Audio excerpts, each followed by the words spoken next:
Hey, what is going on guys, it's Tharshey and today I'm back with another Day of Dragons video. So for today's video, I'm actually going to be looking at an exclusive interview that Jo did with Tech Raptor, who was a reporter that interviewed him a week or two ago, and unfortunately the interview was never posted, so I'll be going over the interview which Jo has released to the public and to his Discord server, and I hope you guys do enjoy the video. If you do, please do drop a like, comment and subscribe to the channel. Okay, so before I show you the article, I just want to quickly say, if you are here just to drop a dislike and dislike bomb this video because it's about Day of Dragons, then please just don't bother watching, don't bother liking or disliking, just please leave. If you are here and you want to dislike it because you do not like the video, like you do not like the way I'm talking maybe, or you feel it's a bad quality video, or you just do not enjoy it, then yes, that's a valid reason. Feel free to dislike the video.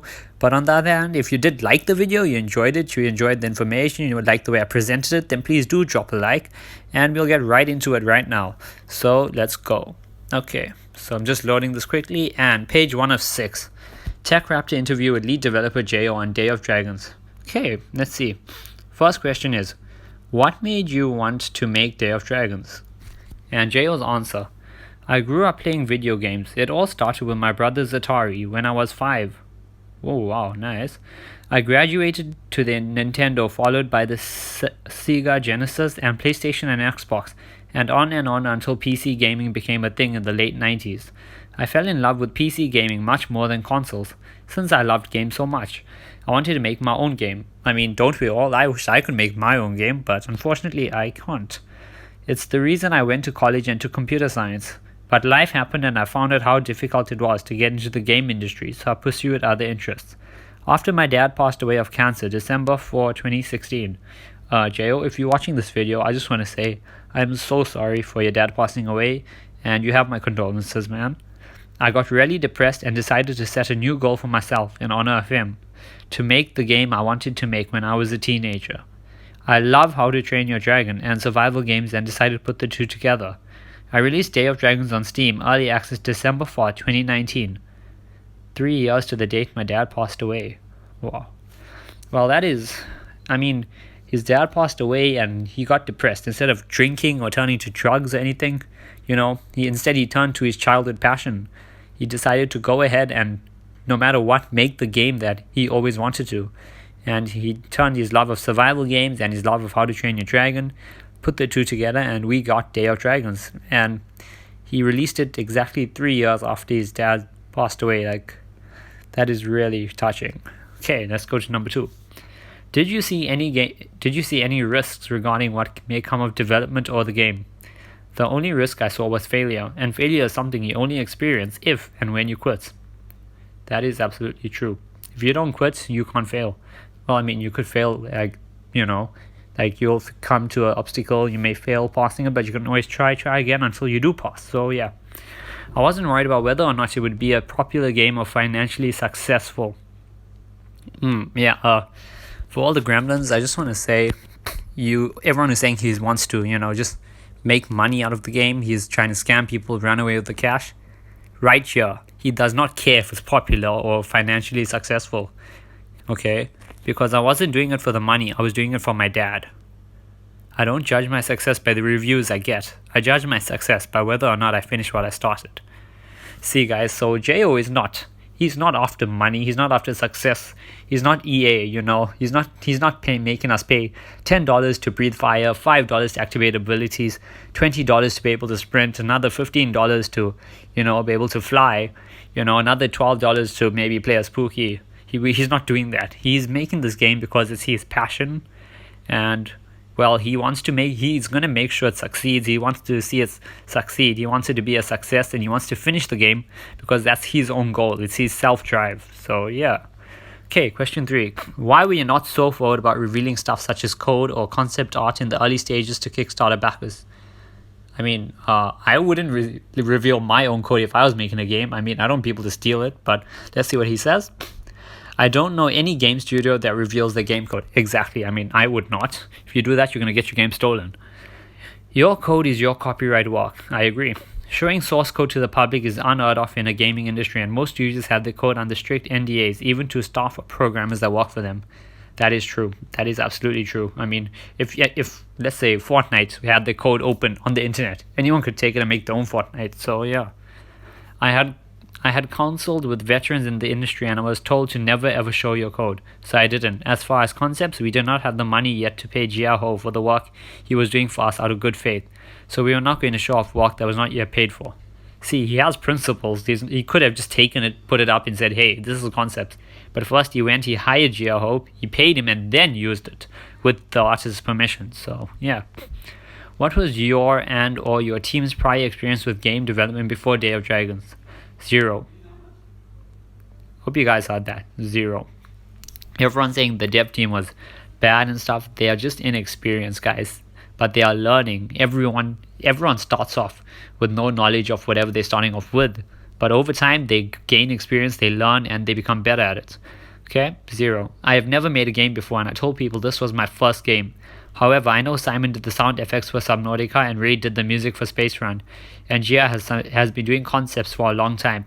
But my background in coding is mostly Java and web applications. Okay? Is there anywhere publicly for users to see any of your team's prior work and or portfolios? Jia Ho's work, I'm so sorry if I'm mispronouncing your name, can be seen on artofjiaho.com, and Ray's work can be heard on rayfernandezjr.com. Simon's work can be heard in Subnautica, but I don't have a game portfolio other than Day of Dragons, my first game. Makes sense. I mean, you can't have a game portfolio if this is your first game. You have to start somewhere. Why did you show no gameplay during the Kickstarter campaign? We showed plenty of gameplay during the Kickstarter campaign. We were live streaming in Genove's Twitch channel, and Thomnia made several videos. Syntax, Gaming Beaver, Every Night, X Riot, More Better, they all made videos of them playing the game. I mean, I also made a video, but technically I borrowed clips from Anthomnia and Every Night X Riot, though I did get permission, guys, so don't worry. I released a video on YouTube called First Flight Teaser where I was showing off the flight mechanic. Yes, I remember. I watched all those videos. He had made one exploring the cave, one with the flight mechanic, one with swimming. I saw all of that. So yeah. Okay, there are published inconsistencies of comments you've made about your coding knowledge and background. Are you able to clarify a bit further on what coding languages you know? Java is my language. Being mostly involved in web design and web apps, I've spent most of my life working with Java, ActionScript, HTML, PHP, and MySQL. Okay, yeah, I do know a bit about coding, so yeah, those are languages you do use for that. I myself only know 1 or 2, but let's not go there. I began learning C++ in May of 2019, and I've only been getting better with it. Some of the screenshots you've probably seen are taken off the Unreal Slackers. What? Unreal Slackers Discord back in May when I was seeking out some answers to questions I had when I was building the Day of Dragon server. I admitted I did not know C++ then, but not getting the help I needed, it forced me to dive into the realm of C++ and start learning it for myself. So you guys, he never knew C++. He himself taught himself C++, how to use the language, how to code in the language, and he learned. So yeah. Okay, comments you've made indicate Day of Dragons has been in development for 2 years. However, in May 2019, some messages were found of you and apparently a programming Discord server where you were asking some questions indicating development on a project had just begun at that time and you were wanting to know about packaging. Can you clarify this as well? Okay, that's a good question. Let's see his response. I began working on my game in July 2017. Okay, July 2017, okay? I started learning Amazon's Lumberyard engine. I was going to make an open world survival game. About 14 months later, and after talking to Amazon's team, I found out that the Lumberyard license requires all online multiplayer games to use AWS, which I did not want to. I wanted to make a game where players could host their own servers, or hosting companies could host their own server rentals. Okay, so he spent 14 months with Amazon, and then he had to scratch that completely, basically. Okay. I then decided to abandon Lumberyard and test development on CryEngine and Unreal Engine. Unreal Engine we all know. I liked how similar CryEngine was to Lumberyard, so I felt more comfortable with it and I liked their licensing. But Unreal proved to be the better engine for the type of game I was trying to make. After making a demo project in both engines, I settled on the Unreal Engine and felt it was the better engine. I began to work on Day of Dragons in Unreal Engine in December 2018, 1 year ago at the time of this writing. Okay. I had successfully built a Windows server with all networking and netcode needed, but since most server hosts use Linux, I had to build a Linux server as well. Working with Linux brought its own challenges. I had a lot of trouble compiling a Linux server in Unreal. So in May 2019, I went to the Unreal Slackers Discord and asked for help. The bare-bones server files that were decompiled and then displayed as only 4 lines of custom. Oh, I heard that story so many times. Was from the first server built with only the bare necessities of a server, which was uploaded to the public Steam repository. Okay. So I mean, some YouTubers should have done their research first, you know. I'm probably gonna get a lot of hate for that, but whatever. This is my opinion, guys. This is completely my opinion. If the game was in development for 2 years, what were the stages of development and what was done in the game's early stages? Due to the use of pre-made assets in the game, it's indicative it wasn't on modeling or level design, it seemed. So how was early development stages spent? Okay, fair question. The first year was spent working in Amazon Lumberyard and then abandoning that engine and project. The second year was spent working in Unreal. Okay. I had to learn the engine before I could work in it. I made a test project to learn the Unreal Engine and its networking. Once I had a working test project and understood the engine, I began to work on Day of Dragons. The first thing I did was build the foundation, the game mode, the character systems. Then I built a Windows server. Then I worked on system mechanics, followed by a Linux server back in May. Since then, I have added many new mechanics. I'm not an artist. I had to use marketplace characters and animations until I could raise the money needed to hire artists to make custom content for my game. Exactly. Well, that explains it very well. I mean, obviously, if you don't have money, you're not a big company like EA or, you know, Ubisoft or something. You can't just start with a bunch of custom-made stuff. You have to start with marketplace assets, which you eventually replace over time. What is DJI LLC, and why did you change your company name later on? I have no idea what that is. Okay, I have no idea what DJI LLC is. Okay, well, he also has no idea. I don't either. I've never heard of that company. Where did you hear that? Be Awesome Games was the sole proprietorship when Kickstarter began. Now it's a limited liability company. I mean, I know what sole proprietorship means. Not exactly sure what the other one means, but yeah. An artist came forward saying that you had stolen some artwork used in the game for promotional reasons for Day of Dragons. Do you have any comment on this? Okay, I think that was the banner of that one dragon that they used on Kickstarter. Actually, what happened was the owner of the artwork came to our Discord wondering why there were 2 of his concept images on our website. He told us those images were designed by him by an artist on ArtStation. Okay. I told him we purchased a WordPress theme license for our website and those images were included in the theme pack. I spent all day removing all the theme images before going to bed at 3 a.m. There were still 2 images remaining and I decided I would replace them in the morning. When I logged in on Discord, the discussion was ongoing. I then removed the 2 remaining images and told him where I purchased the theme. He contacted the storefront and they removed all his artwork from their theme pack. We never stole anything. That was just a lie made up to make us look bad. The 2 concept images were only on our website for about 9 hours.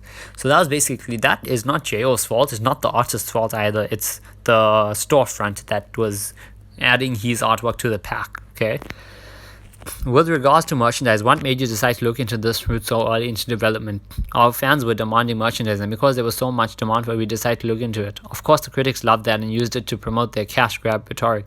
But the whole reason we even brought it to fans was because hundreds of them asked. Yes, I mean, I remember being in the Discord in the early days, people were just like, we want shirts. And I mean, I also wouldn't mind getting a shirt either. It would look pretty cool. How do you perceive your interactions with your community to be like? I have a very good relationship with my community. I interact with them daily. I talk to them in voice chats and talk to them in text chats. I interact with them in the game. I'm a very personable person and enjoy interacting with the people playing my game. Okay, well, I mean, I can't speak for the rest of you guys, but I will speak for myself. Before I got the content creator role or anything like that, I was just another person in the sea of people in the Discord server. I contacted Jo directly. You know, I talked to him and he responded I'm pretty sure, he responded like within an hour or 2. He responded to me, we talked, we had a nice conversation. He asked me about like the trailers I made and stuff like that. And we had a conversation. He talked to me and he was very supportive and everything. Like, I enjoyed talking to him. I felt he was a very nice person.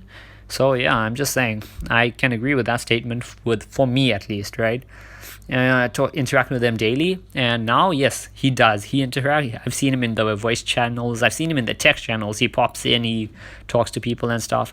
I've even like yesterday gave away like I think 2 game codes. Like, I mean, you can't complain. He gave away 2 free codes for the game, so 2 people who maybe couldn't afford it or were unlucky enough and didn't get there for Kickstarter could get the game for free. That, and he gave me a couple DLC packages, so like a couple skins and whatever, Bio Dragon. So yeah, I mean, if you're complaining about that, you're probably just salty that you paid for it and someone else is getting it for free. But come on, it's Christmas time, guys. He even said that. It's like, yeah, some Christmas stuff. He's giving it away to celebrate Christmas. So get in the Christmas spirit and just be happy for whoever got it. I mean, I didn't get it. I was there. I tried to get it. I was too slow. I missed out. But it's fine. I hope whoever got it is happy. Some people have been calling out a comment you made saying you had been working all day to get a website up, but users believe it was made using a template that wouldn't require much. Okay. It only takes 5 minutes to install a website template, but it can take all day or even days to customize it the way you want. Anyone who has ever customized a template knows this to be true. I mean, one of my oldest intros I used to use, I had a template and then I was customizing it. It took me nearly like 5 hours to just customize a few things. So I can definitely agree with him there. Okay, any additional comments you may wish to make? Okay. There's a very controversial truth video out on YouTube where the indie game promoter makes a lot of suspicious claims about me and my game and points viewers to a scam website created by some anonymous Discord user as proof and source material for his video. Oh god, I watched that video too and I know exactly what it is. And he said no witch hunting, and exactly the opposite happened. While both that video and website have created a ton of drama, the status of which being the witch hunt and death threats towards me and my staff. Yep, I know about those as well. I wanted to publicly thank IGP for bringing my game to the attention of his 1.5 plus million subscribers. Oh god, that's a good one. Though I don't agree with the video's claims, all publicity is good publicity. I mean, yeah, negative publicity is still publicity, guys. We have had a ton of new dragons join our community because of that video, but while everyone is talking about Day of Dragons, the game or drama, I will continue to work on it because my Father in heaven is looking down on me and I know he's watching. That is really sweet. That inspires me and motivates me, and no one can stop me from finishing what I started 2.5 years ago. The only person I have to beat in this marathon is myself, and if I don't quit, I will succeed in my goal by bringing my childhood dream to life, creating my own game, and I'm not a quitter. Well, guys, I mean, it's right. I just read everything to you. I just read it all to you. Jo is doing this for himself. He's up against himself. He wants to prove to himself that he can do it. He doesn't want to quit. He wants to finish, and he said he will finish. So for everyone saying he's just going to run away, I mean, come on. After reading this, I really don't believe that. And come on, how many of you actually believe in all your hearts that Jo really went, created this entire thing, did all of this just to get money and then run away with it? I mean, he didn't even think he would get the 12,000 for the 3 dragons. Do you think he was expecting to get ready to run away at $500,000? No, he was not. And did he do that? No. Instead, he hired everyone that he wanted to. He hired sound guys. He hired animator. The animator's contract only ends in Jan, so that's why that guy's only joining then. He hired a concept artist. He's doing everything he said he would. So yeah, I mean, you can't hate. You can't hate on someone. He's doing it for his dad. He's doing it for himself. He's trying to prove to himself that he can make his childhood dream true. And personally, if his dream comes true, so many of our dreams come true because we get an amazing dragon survival game. I personally will be so happy. I mean, after watching Aragon and seeing Saphira and Thorn and all those amazing dragons, after reading the books about Elder and all of that, after seeing Game of Thrones, with the dragons who are actually wyverns, but I mean, whatever. After seeing Drogon and all of them, we all want a dragon survival game, and this is it, guys. So just be patient. Let the dev team get to work. Let the dev team do what they do best. Let them develop the game. And if you guys did enjoy this video, please do drop a like, comment, and subscribe to the channel. And if you guys want, you can just leave any comments down below. I will be responding to as many of them as I can. I'll also leave a link to my Discord server in my video description. So feel free to join there. Come have a talk with us. But please, if you want to join just to issue threats, don't bother. You will be auto-banned by my lead mod, okay? If you want to join to have a family community and to talk to people and have fun playing with people, whether it's the Isle, whether it's Day of Dragons, then come and join us. And by the way, on a quick note, I just want to say a major thank you to It's Steve D, okay? Because he's just a random subscriber of mine. I've never met him before. I don't know him. We got to talking, and he ended up gifting me the Isle for free, guys. And I've wanted the Isle for so long. It's been on my wish list on Steam for ages, but I just couldn't afford it. I couldn't get it. But thanks to him, he made one of my dreams come true, and it's really gonna make my Christmas something even better. So thank you to it's Steve D, and thank you so much, dude. And anyway, hope you guys did enjoy the video, and please remember what I've said. Remember what Jo said. Remember his motives. Remember why he wants to make this game succeed. And I will see you guys in the next.